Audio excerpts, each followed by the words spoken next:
l'occasion pour moi de présenter mes très vives félicitations à cette nouvelle équipe qui doit diriger notre assemblée, dans laquelle nous avons placé toute la confiance.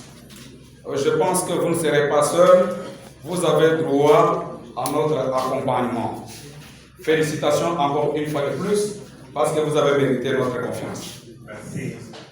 Je crois, avant d'aller tout droit au but, honorable président, je suis élu de ce territoire, parce que sur la ville de Kananga, vous trouverez que je suis élu par les gens de Kazumba, de Demba, de Luisa, de Timbelenge, et pourquoi pas de Dibaye. Donc je suis élu de ce territoire. Par rapport à la préoccupation qui nous réunit en ces jours, je suis obligé de féliciter son Excellence, Monsieur le gouverneur de province, Moïse Kamboulou Konko, parce qu'il s'est acquitté de son devoir dans le temps lui imparti. Et ça, c'est une valeur que nous devons lui reconnaître. Je crois par l'entremise de son représentant, nous avons quelques préoccupations que nous allons lui faire parvenir. Il faudrait ici que je commence par comprendre moi-même que nous débattons les réalisations de 2024 et non 2025. Je me suis posé la question, qui a géré en 2024? Qui avait prévu ce budget en 2024?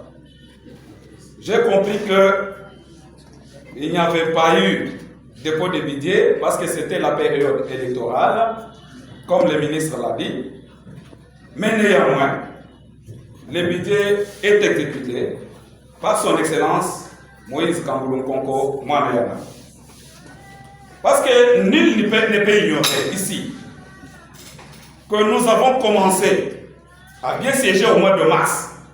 Et en ce temps-là, notre bureau à nous avait écrit, il avait interdit et au gouverneur sortant et à son adjoint de ne pas accéder au compte de la province de manière que l'on puisse amasser de moyens pouvant permettre au nouveau gouverneur de savoir prendre la chose en main. Je m'imagine que du mois de mars jusqu'au mois de décembre, cet argent, le gouverneur l'a trouvé dans les comptes, sauf s'il y a une explication contraire, et c'est lui qui doit assumer pour toute l'année.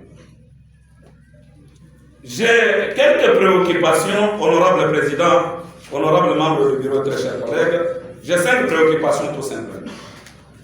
La première, je la tire de la page 21.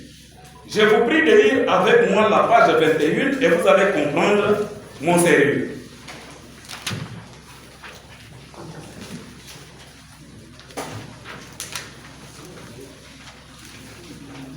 Je crois que tout le monde est arrivé à la page, je vais lire l'honorable président. Ah, voilà. Si on ne l'a pas trouvé, alors je vous invite d'aller à la page 22.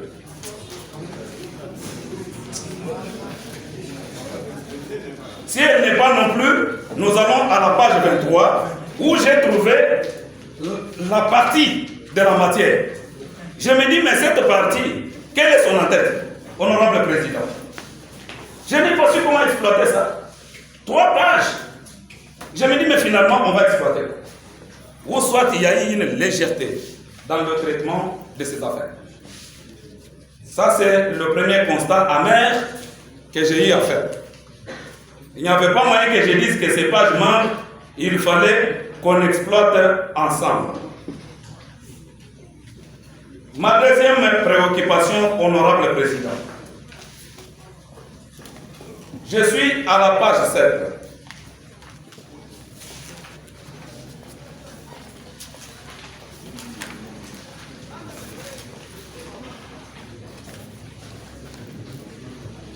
Ce que j'ai aimé sur cette page, ce sont les piliers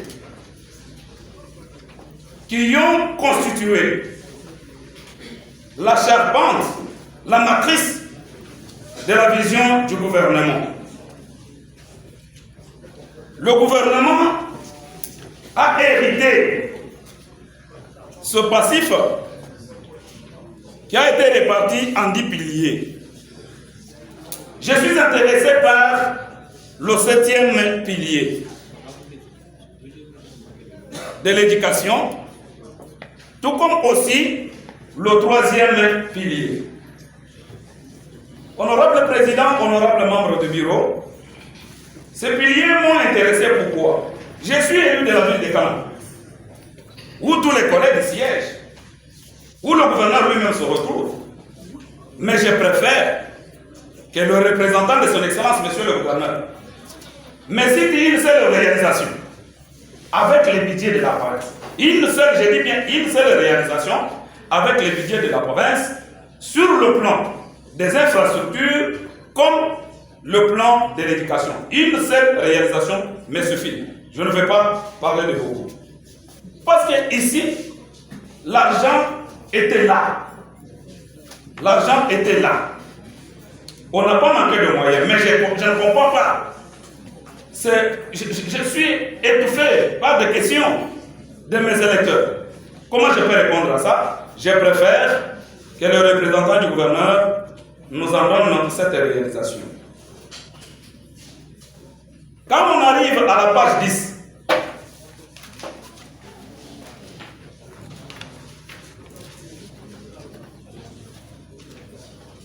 ça c'est là que vous allez confirmer avec moi qu'il y a eu l'argent.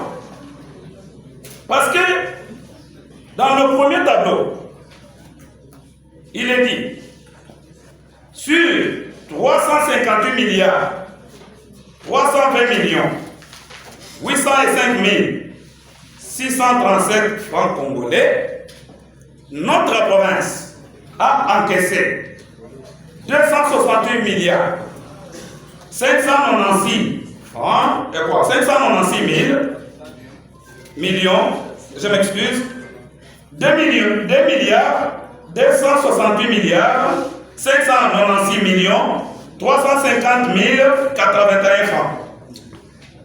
Et quand on a fait l'évaluation, on a trouvé qu'on est à 74,9%. Il y a eu de moyens. Il y a eu de moyens. Nous sommes dans la distinction. C'est la distinction. Et l'argent est là. Et ici, on ne peut pas se plaindre parce qu'il y a eu l'argent. Il y a eu l'argent. Et quand j'arrive dans le deuxième tableau, vers la fin, le rédacteur nous fait revivre le principe de l'universalité budgétaire qui exige que l'ensemble des recettes recouvrées pour une période assure l'ensemble de l'exécution des dépenses.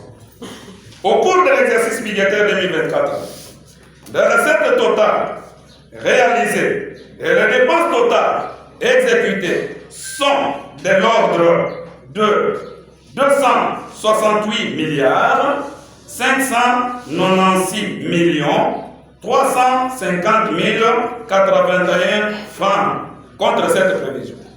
Et donc ici, je prouve qu'il y a eu l'argent et tout l'argent a été dépensé. Je suis à ma 4e préoccupation.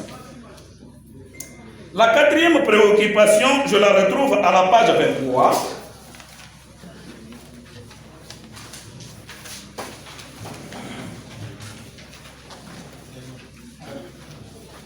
La page 23 comme la page 27.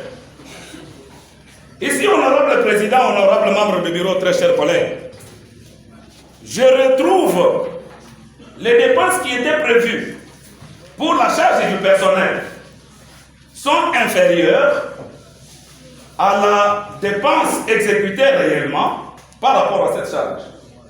Or, moi je suis de la ville, je m'inquiète.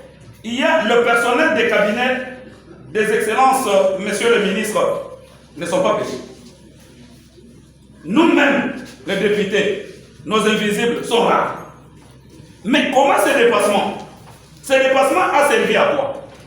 Cet argent a servi à quoi? Parce que la population s'est plainte. Et je crois peut-être que le député, quand on va sortir de cette salle, chacun de nous va contacter celui qu'il connaît.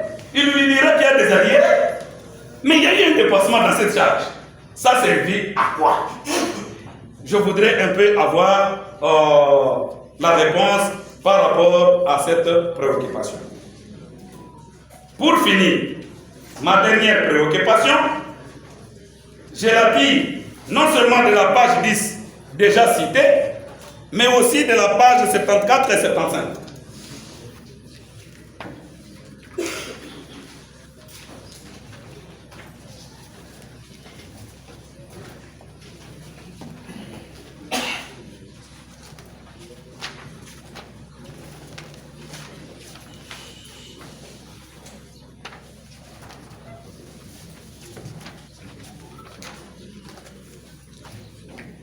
Honorable Président, honorable membre du bureau, très chers collègues, quand j'arrive sur la page 74, le rédacteur qui nous a dit que le budget est réalisé à 74%, dit ici, je suis sur la 4e ligne,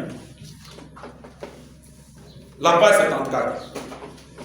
L'exécution des budgets budgétaires n'a pas respecté les limites de prévision et par conséquent, les statistiques analysées ont prouvé que cet édit budgétaire de la province pendant l'année 2024 n'a pas été exécuté dans les conditions favorables, d'où un faible taux de recouvrement de recettes et de paiement des dépenses pour des raisons préliminaires. Je n'ai pas compris. Je n'ai pas compris. Est-ce qu'on peut parler ici d'un faible taux de recouvrement alors que nous sommes à une distinction de recouvrement? Là, je n'ai pas compris, honorable président. Je préfère que le représentant puisse nous le dire. Et quand vous arrivez même à la page 75, la toute dernière page, Son Excellence, le gouverneur nous dit ça.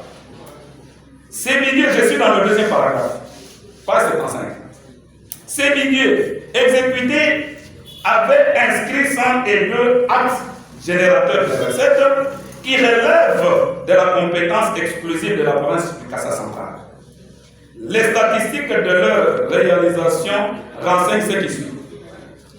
11 actes générateurs de recettes ont réalisé la performance 100% et plus. 60 actes générateurs de recettes ont réalisé la performance moins de 100%. 31 actes générateurs de recettes activés n'ont connu aucune réalisation. Moi, je ne peux pas parler de 31, mais je suis dans les 60 et 11. Quand on dit moins de 100%, mais c'est jusqu'à 99%. Donc, je prends ici 11 plus 60, je trouve qu'il y a eu 71 actes qui ont produit l'argent. Comment est-ce que le même gouverneur qui nous dit que le budget a été réalisé à 70% peut nous dire qu'il y a eu faible recouvrement? J'ai dit honorable président. Merci, collègue. Honorable